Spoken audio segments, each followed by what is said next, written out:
Maganda umaga, tanghali, hapon, gabi sa zodiac sign na Sagittarius with the fire elements. Lola Baby nagpapakilala. Yan ha. So bibigyan ko po kayo ng reading simula ng June 6 to June 13. Yan ha. So let's see the energies, okay? Na magsusurround, okay, active, okay, sa ganong petsa at araw. So, naririto ang tinatawag na the death. Okay? It's like magkakaroon ng tinatawag na malaking transformation. Titingnan natin kung saang areas ng buhay ninyo. Okay? So, ibig sabihin nito, yung tinatawag na the truth will come out. Diba? Yan. Merong tinatawag na pagbabago. Diba? Kalutasan. Diba? Yan. So, titingnan natin. So, magkakaroon dito ng tinatawag na healing, blessing, forgiveness, love. Diba? At tinatawag na abundance. Yan ha. Okay. So, let's see. Yan ha. Ibig sabihin nito, meron ditong, it's like,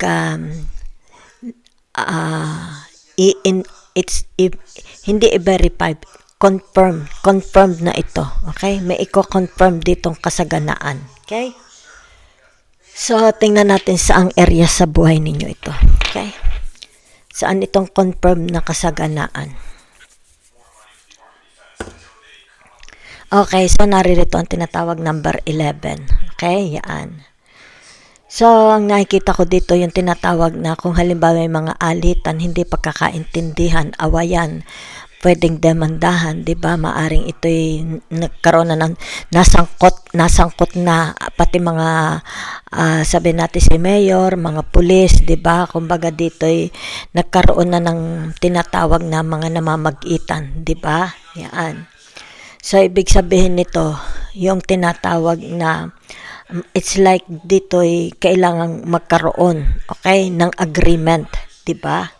Yan. So, maaring ang nakikita ko dito, pare-pareho lang kayong mananagana, di ba? Para matapos na lang ito.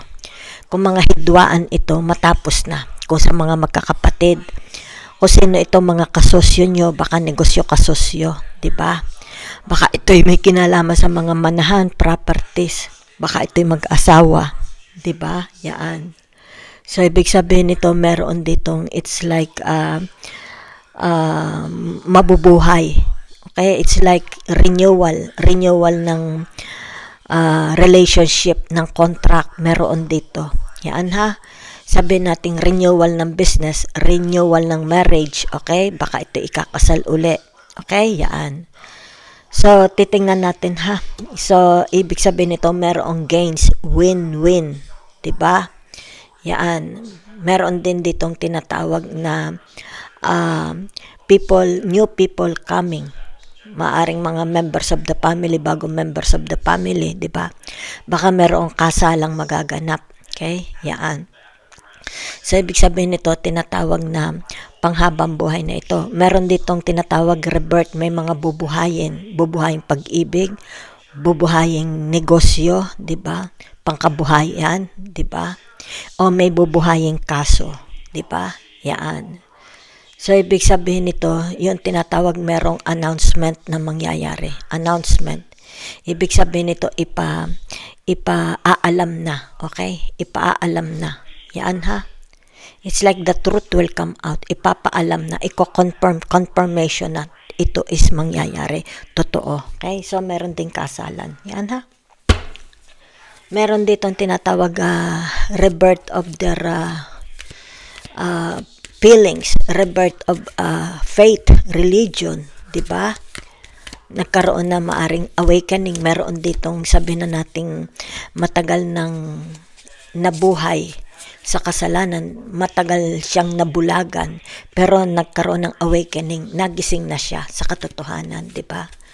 So, maaring sabihin na nating tinatawag na baka nagkaroon ng change of religion, di ba? Yan lang ang nakikita ko. Sandali.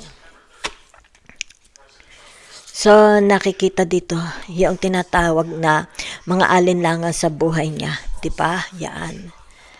Maaalis na. Yan ha. So, ito yung tinatawag na relationship. Diba? Yung kanilang tinatawag na it has something to do about relationship nila sa ibang tao. Maybe a group of people, company, organization, di ba? Institution, pwedeng family, di ba? So, ibig sabihin nito yung tinatawag na magbabalance na. Maalis na yung tinatawag higitan, di ba? Yaan. So, may maaring dito may mga project, okay? Hindi nila ito hindi magsara, okay? Hindi mag-balance, di ba? Especially if it's something to do about business. Baka ito yung mga kasama nyo sa business, di ba? Yan. Maring dito yung sabihin na nating may mga kita, di ba? Na kumbaga dito ay hidden, natatago. So, mabubulgar, di ba? Yan. What happened? Ano nangyari sa pera? Baka ito'y bookkeeping, accounting, di ba? It's more about tinatawag ditong baka may mga losses, di ba? Yan. So, ibig sabihin nito, malalantad. Okay? So, saan ito? Yan ha. So, ibig sabihin nito yung tinatawag na magkaroon sana ng healing, di ba? Trust. Okay? Mabuo ang trust. Magkaroon ng healing, di ba? Yung tinatawag na siguro kailangang magkaroon ng maturity, di ba? Yan. It's like meron ditong taong hindi siya matured, di ba? Yan. So nakikita dito yung kanyang tinatawag na it's like a very very rebel ang tao na ito. Okay, yan. So, maaari ito'y tinatawag nagkaroon ng awakening, di ba? Yan, na-awaken siya. Maybe sabihin na natin, baka ito is umatan ng, anong tawag dito? Life in the Spirit Seminar. Yun na nakikita ko, okay? Baka malaki ang nagawang tulong ng it's like religion, Life in the Spirit Seminar, umattend siya, di ba? So, kumbaga dito ay maaari yung kanyang fear and doubt, alalahanin, di ba? Nagkaroon na ng tinatawag na, nagkaroon ng aim, it's like kahinatnan, it's nagkaroon ng patutunguhan, di ba? Merong patutunguhan, okay? So, okay. So, whatever is this, ang nakikita ko dito, there is blessing coming, okay? Maybe sabihin na natin, it has something to do about money, diba? O sabihin na natin, may mga bagong taong papasok, diba? Clients, suppliers, markets, diba? Or members of the family, may mga, sabihin na natin, maybe meron kayong mga darating inihintay, tao man ito, container, order, di ba? Papers, documents. Ibig sabihin nito, yung paghihintay ninyo is hindi na magtatagal, di ba? So, ibig sabihin nito kung ano itong hinihintay ninyo, ito ang kasagutan para dito, di ba? Para ito'y mag-balance, malutas. Okay? Yun na nakikita ko sa inyo. Okay? So, let's see. Other cards. Okay. So, kung meron man ditong tinatawag misunderstanding, di ba? Hihigitan, di ba? So, magtatapos ito sa tinatawag na, yan no, di ba? Kung ito'y mag-asawa, meron sila ditong tinatawag na, let's say, higitan, di ba? Hindi pagkakaunawaan, expectation, di ba? Dito, ibig sabihin nito, magkakaroon ng tinatawag na ibig sabihin nito, pagkilala, di ba? Pagbabago, pag-amin, di ba? Yan, oh. So, pwede rin namang kapatawaran, di ba? Yan. It's like here, tinatawag na, should I stay or should I go? Pero dito nakikita, it's like giving a chance, di ba? Giving a new life dahil narito ang the world, di ba? So, maaari ito yung tinatawag na baka magpapakasal na sila, di ba? Okay? It's like sila na forever. Okay? So, tingnan natin ha. Narito ang tinatawag na the moon. Okay? So, ibig sabihin nito, yung tinatawag na burdens. Okay? Maalis na. Okay? Yung burdens. The truth will come out. Kung may mga kasinungalingan, lalabas ang katotohanan. Diba? Yan. So, ibig sabihin nito, yung tinatawag na, okay, meron dit, it's napakaingay nito, diba? It's like, yung kanilang, hindi sila makapag-isip ng maayos, okay? Maring dito yung tinatawag, hindi sila grounded. Okay? Hindi yung tinatawag na their intuition, 'di ba? Or their five senses is hindi gumagana. Okay? Sapagkat mas maingay ang isip nila. So, I think they need a lot of time to para ikalma kanilang pag-iisip, 'di ba? Hindi na sila ito yung tinatawag hindi makapag-isip ng mahusay, 'di ba? Kasi marami sila naririnig, 'di ba? Yan. So, it's like they cannot make a decision. Maraming salita, 'di ba? Yan. Maraming siguro mga sabi, yan ha. Okay. So, kung kaya dito, ibig sabihin nito, gusto niyang kumalma yung kanyang pag-iisip, di ba? Para malaman niya, okay, ang kanyang gagawin, gagawin desisyon, di ba? Yan.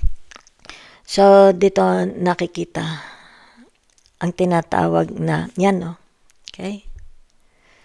So, ibig sabihin nito, it's more about regaining, or gaining, okay? Getting back their power. Okay? Yan. So, whatever is this, ibig sabihin nito, yung tinatawag na, it's, ang nakikita ko dito balik siya sa kapangyarihan niya. Diba? Yan. Kung baga dito, tinatawag na siya uli. It's like this person will shine, di ba? Makikita uli siya. Magiging very, very invisible uli siya. Di ba? Yan.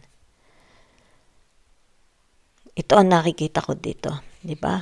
So, it's more about, let's say, sabi na natin, magiging popular uli siya. Di ba? Magiging tinatawag na charismatic, di ba? It's about their charisma. Okay? It's about their attractiveness. Di ba? Yan. It's about their tinatawag na, it's like, siya ang humaharap, di ba? Halimbawa sabihin na nating tindahan niya, siya ang haharap doon sa una, di ba? Para, it's like tinatawag credibility. Ang kanyang ino-offer, di ba? Yan. Dito. Yan, no? Kita ninyo. So, let's see, ha? Okay. Ang nakikita ko dito tinatawag na pagbabago.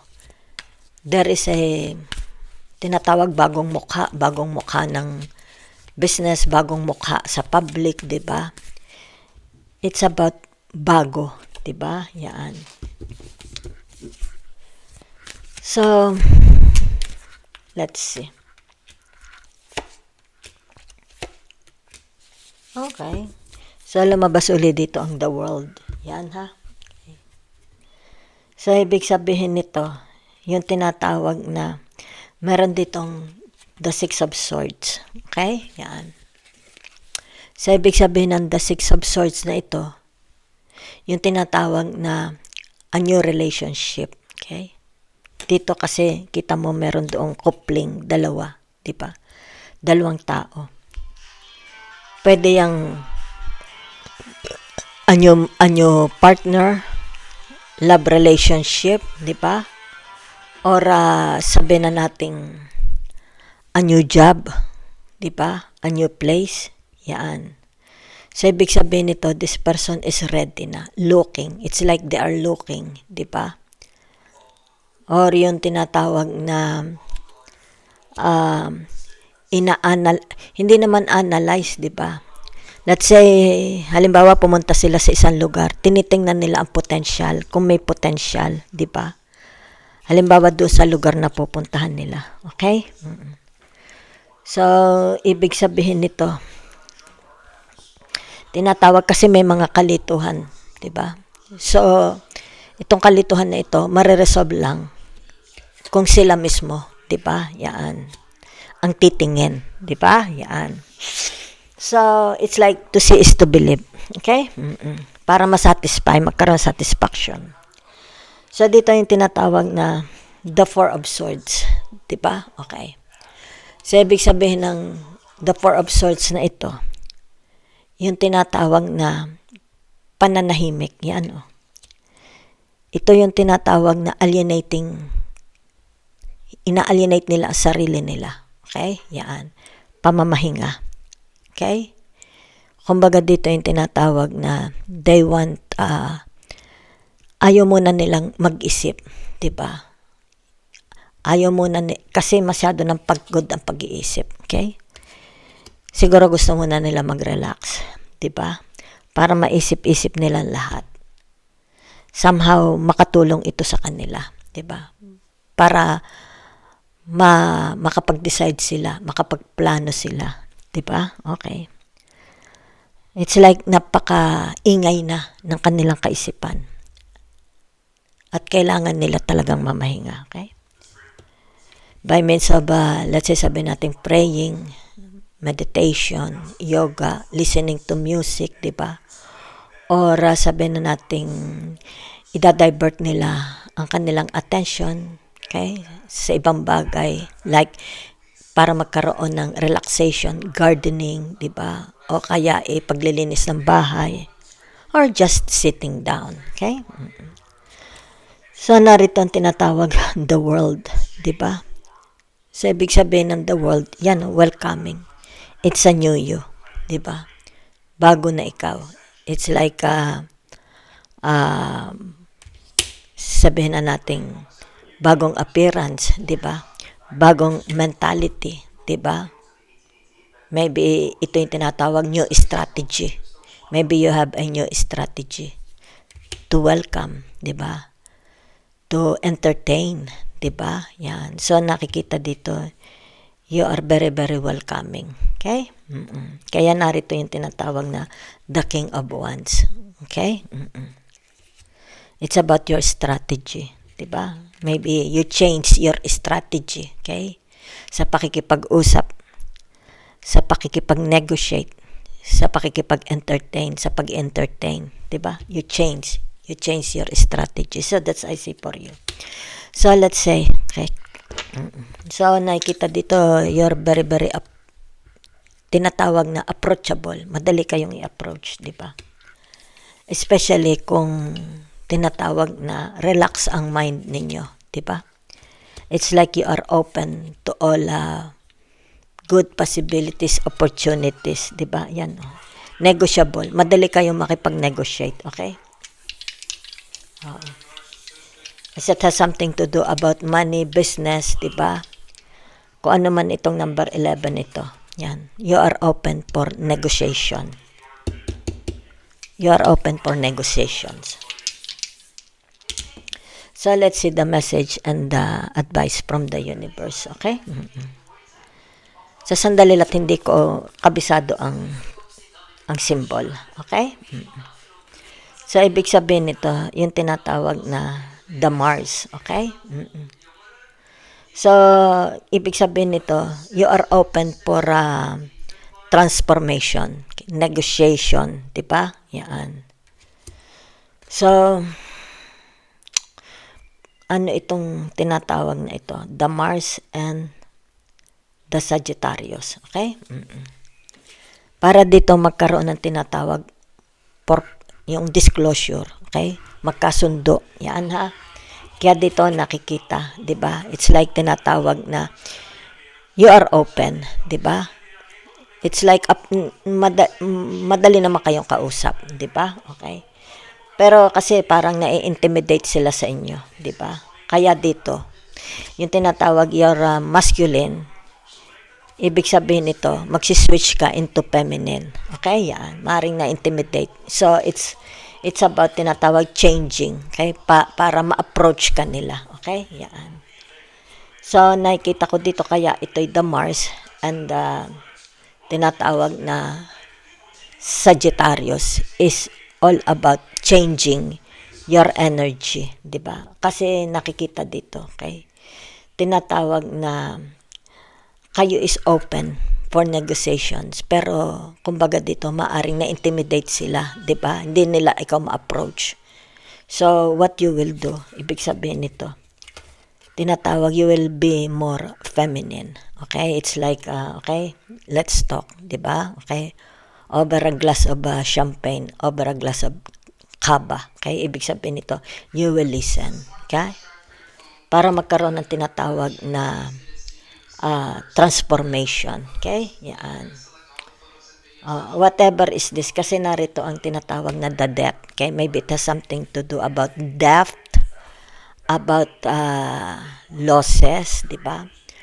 About partnership, di ba? About maybe marriage, love relationship, properties, di ba? Business, kung ano man ito, di ba? Ibig sabihin nito, yung tinatawag, mangyayari lang ito, di ba?